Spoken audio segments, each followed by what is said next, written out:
रामायण की बात हो तो हनुमान जी का विषय ना बने और महाभारत की बात हो तो अर्जुन और कर्ण की विषय ना बने। तो इनका जो कनेक्शन है बेसिकली वो रामायण में भी मिलता है और महाभारत में भी मिलता है। अगर देखा जाए तो हनुमान जी रामायण में तो थे ही, बट महाभारत में भी आते हैं। और वैसे ही महाभारत में कर्ण तो थे ही और अर्जुन भी, वैसे उनका कनेक्शन रामायण में भी मिलता है। तो चलिए फिर जानते हैं। बट वीडियो में आगे बढ़ने से पहले वीडियो को लाइक और चैनल को सब्सक्राइब जरूर कर देना। तो सबसे पहले हम हनुमान जी के बारे में जानते हैं। आपको भी पता ही होगा कि अगर रामायण की बात हो रही है तो हनुमान जी का विषय तो बन ही नहीं सकता। मतलब ऐसा हो ही नहीं सकता कि हनुमान जी का विषय ना बने। और अगर हनुमान जी आ गए तो समझो पूरा रामायण कवर हो गया। क्योंकि हनुमान जी एक ऐसे कैरेक्टर थे जिन्होंने हर एक सिचुएशन में श्री रामचंद्र जी को निकाला है, या फिर कह सकते हैं उस सिचुएशन से श्री रामचंद्र जी को या फिर लक्ष्मण जी को उभारा है। आपको भी पता ही होगा जब लक्ष्मण मूर्छित हुए थे तब की बात से लेकर, या फिर जब माता सीता की खोज होनी थी तब, तो वहां भी हनुमान चंद उनका जो इम्पोर्टेंट रोल था वहां पे उन्होंने निभाया था। आपको भी पता ही होगा कि जो हनुमान जी का कैरेक्टर है वो बहुत ही इंपॉर्टेंट है। अगर हम कलयुग की बात करें तो कलयुग में भी कहीं ना कहीं हनुमान जी हमारे हमारे आसपास या फिर बगल में बैठे ही रहते हैं। जब भी हम श्री कृष्ण का नाम लेते हैं, जब भी हम श्री राम का नाम लेते हैं, तो हनुमान जी कहीं ना कहीं वो साइड में बैठे हुए सुनते रहते हैं और मन ही मन आशीर्वाद देते रहते हैं। आपको भी ये चीज़ पता ही हुआ क्योंकि जब श्री रामचंद्र जी जा रहे थे, मतलब उनको ऐसा लगा कि जब ये त्रेता युग, द्वापर, और जब कोई भी भगवान अवतार करके आता है और उनका जब युग होता है, खत्म हो जाता है, सेम वैसे ही जब खत्म हो रहा था त्रेता युग, जब श्री रामचंद्र जी आए थे, तो ऐसा हुआ कि हनुमान जी ने ऐसा बोला कि प्रभु मुझे आप आज्ञा दीजिए, अभी मुझे कहाँ जाना है या फिर कहाँ पे रहना है। तो वहाँ पे श्री रामचंद्र जी ऐसा बोलते हैं, तुम तो मेरे प्रिय हो, तुम तो मेरे ही पास हो, तुम मेरे सेवक हो। तो अगर तुम्हें मेरे पास रहना है या फिर मेरी भक्ति करनी है तो ये जो पृथ्वी है, धरती है, इससे अच्छा कोई जगह नहीं मिलेगा। और यहाँ पे सबसे इंपॉर्टेंट बात तो ये है कि यहाँ पे श्री रामचंद्र जी का नाम जपा जाता है। तो अगर आपको एक चीज़ मैं बताऊं जो सबसे ज़्यादा इंपॉर्टेंट है, अयोध्या में आपने एक नाम सुना होगा, हनुमानगढ़ी।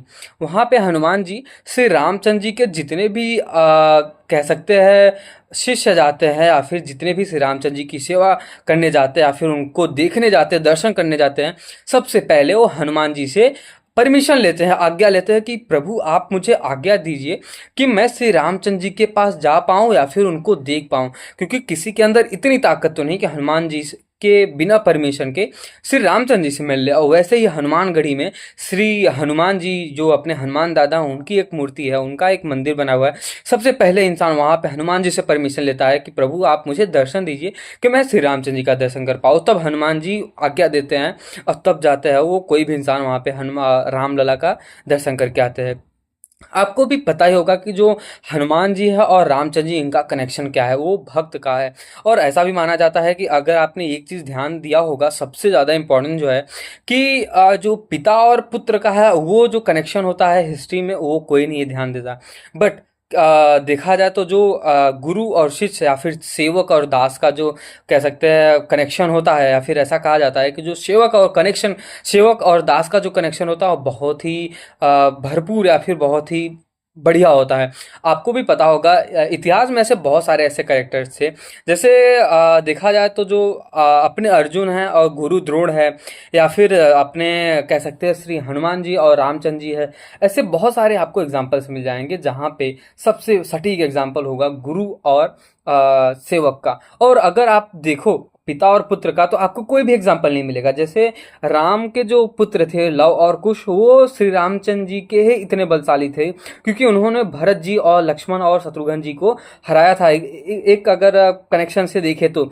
बट उनका जो कनेक्शन मिलता है, फिर उनकी जो प्रतिमा कहीं भी नहीं मिलती। बट अगर हनुमान जी का देखा जाए तो हनुमान जी की मूर्तियां या फिर उनका जो पूजा है वो रामचंद्र जी से भी ज़्यादा होता है। तो जो सेवक और दास का जो कनेक्शन होता है वो बहुत ही भरपूर या फिर बहुत ही आनंदमयी होता है। ऐसे ही आप अगर देखो महाभारत में अर्जुन और श्री कृष्ण का मिलता है। क्योंकि अर्जुन जो था वो स्वयं श्री कृष्ण को दोस्त, पिता और गुरु, हर एक रिश्ता मानता था और उनके साथ ही रहता था। आपको भी पता ही होगा कि जो श्री कृष्ण है और जो अर्जुन थे उनका जो कनेक्शन था वो बुआ के लड़के, मतलब जो स्वयं श्री कृष्ण जी थे वो बुआ के लड़के थे अर्जुन के। तो उनकी भी अगर देखा जाए तो जो शिष्य और गुरु या फिर गुरु और दास का जो कनेक्शन है वो भी महान बताया जाता है।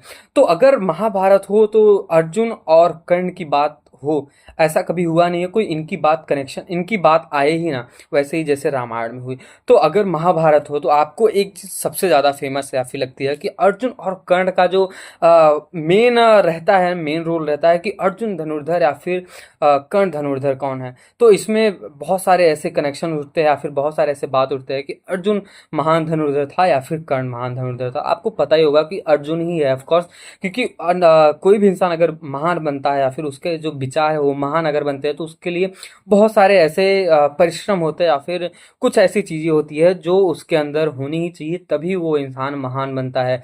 ठीक वैसे ही कर्ण और अर्जुन के लिए भी माना जाता है। अगर अर्जुन महान है तो वो महान हर एक लेवल में, इसलिए उसको आज भी माना जाता है कि वो महान है और बहुत ही बड़ा धनुर्धर है। क्योंकि कर्ण को नहीं माना जाता वो महान और बहुत ही ज़्यादा शक्तिशाली था, कह सकते हैं अर्जुन से भी ज़्यादा शक्तिशाली था, बट उसको महान नहीं माना जाता है, फिर उसको बड़ा धनुर्धर नहीं कहा जाता। क्योंकि अगर आप किसी कभी भी अधर्म के रास्ते पे जाते हो तो आप कभी भी महान नहीं बन सकते।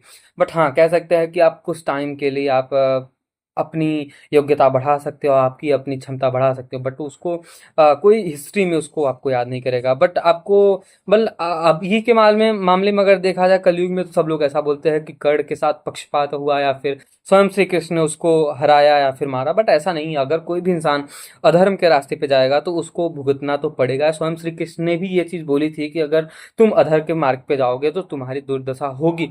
और ये युद्ध होने से पहले ही स्वयं श्री कृष्ण जी ने कर्ण को अलग बुला के कहा था। अलग जाके मतलब आपको भी पता ही होगा शायद, जब स्वयं श्री कृष्ण जी ने कर्ण को बोला कि तुम मेरे साथ आओ और तुम मेरे सारथी बनो, तो वहां पे अर्जुन ने बोला कि ठीक है प्रभु मैं आपका सारथी, ये तो बहुत ही दुर्लभ बात है।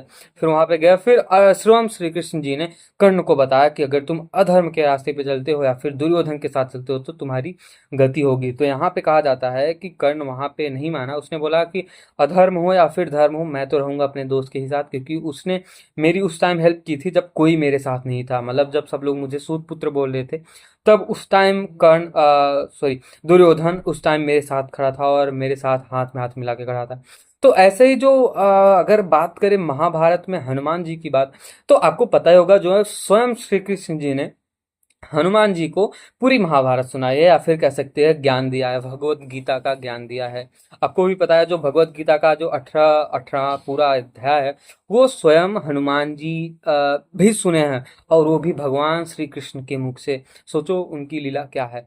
और कहा जाता है ऐसा भी कि जो महाभारत का युद्ध हुआ था वो तो हनुमान जी को गीता ज्ञान देने के लिए हुआ था। मतलब सोचो, गीता ज्ञान देने के लिए इतना बड़ा विशाल महायुद्ध हुआ और पूरी कौरव सेना खत्म हो गई। उसमें अभिमन्यु भी आता है जो पांडव में अर्जुन के पुत्र थे। वो इतने बलशाली थे कि अगर वो चाहते तो पूरी सेना को, जो कौरवी सेना थी उसको खत्म कर देते थे, इतनी शक्ति थी। बट नहीं, क्योंकि उसके साथ भी देखा जाए तो एक तरह से छल हुआ, और स्वयं श्री कृष्ण भी यही चाहते थे कि कोई इंसान ये ना सोचे कि कौरव की तरफ से सब लोग मर रहे हैं और पांडव की तरफ से कोई नहीं मरे। क्योंकि जो अभिमन्यु थे वो चंद्रमा के पुत्र थे, और चंद्रमा ने ऐसा बोला था कि मैं अपने पुत्र अभिमन्यु को ज़्यादा टाइम तक नहीं भेज सकता। तो वहाँ पे श्री कृष्ण ने बोला था ठीक है, बट आप भेज दो, कुछ ही टाइम के लिए भेजो, बट आप अपने पुत्र को भेज दो ताकि पांडवों की मदद हो सके युद्ध को जीतने के लिए। तो देखा जाए तो जो महाभारत में हनुमान जी आते हैं ठीक वैसे ही रामायण में कर्ण और अर्जुन भी आते हैं, बट उनका जो स्वरूप होता है वो अलग होता है। मतलब बाली और सुग्रीव का होता है, बट हनुमान जी तो सीधा वही रूप देके महाभारत में आते हैं। बट रामायण में बाली और सुग्रीव आते हैं, कर्ण और अर्जुन। जो बाली होते हैं वो कहा जाए तो अर्जुन होते हैं, हाँ अर्जुन होते हैं, और जो कर्ण होते हैं वो सुग्रीव होते हैं। तो उनका कनेक्शन रामायण में भी मिलता है। तो हर एक अगर देखा जाए, अगर आप किसी भी चीज़ को स्टार्ट करते हो, अगर आप शुरू से जाते हो तो रामायण और महाभारत में दोनों ही कैरेक्टर मिलते हैं। सेम ऐसे ही जामवंत जी भी थे, वो रामायण में भी थे और महाभारत भी में भी थे। कहा जाता है कि स्वयं जो जामवंत जी थे वो श्री कृष्ण जी से बहुत 21 साल तक युद्ध करते रह गए। फिर पता चला कि ये स्वयं परमेश्वर है, मतलब स्वयं विष्णु भगवान है कहा जाता है। तो ये जो कनेक्शंस है ये रामायण और महाभारत से बन के आते हैं। तो अगर आपको ये वीडियो पसंद आया तो वीडियो को लाइक और चैनल को सब्सक्राइब जरूर कर देना और अपने दोस्तों के साथ जरूर शेयर करना, क्योंकि ये बहुत ही सनातनी फैक्ट्स है और बहुत ही सनातनी जानकारी है जो हर एक इंसान को पता ही होना चाहिए। तो चलिए फिर मिलते हैं नेक्स्ट वीडियो में। Thank you so much.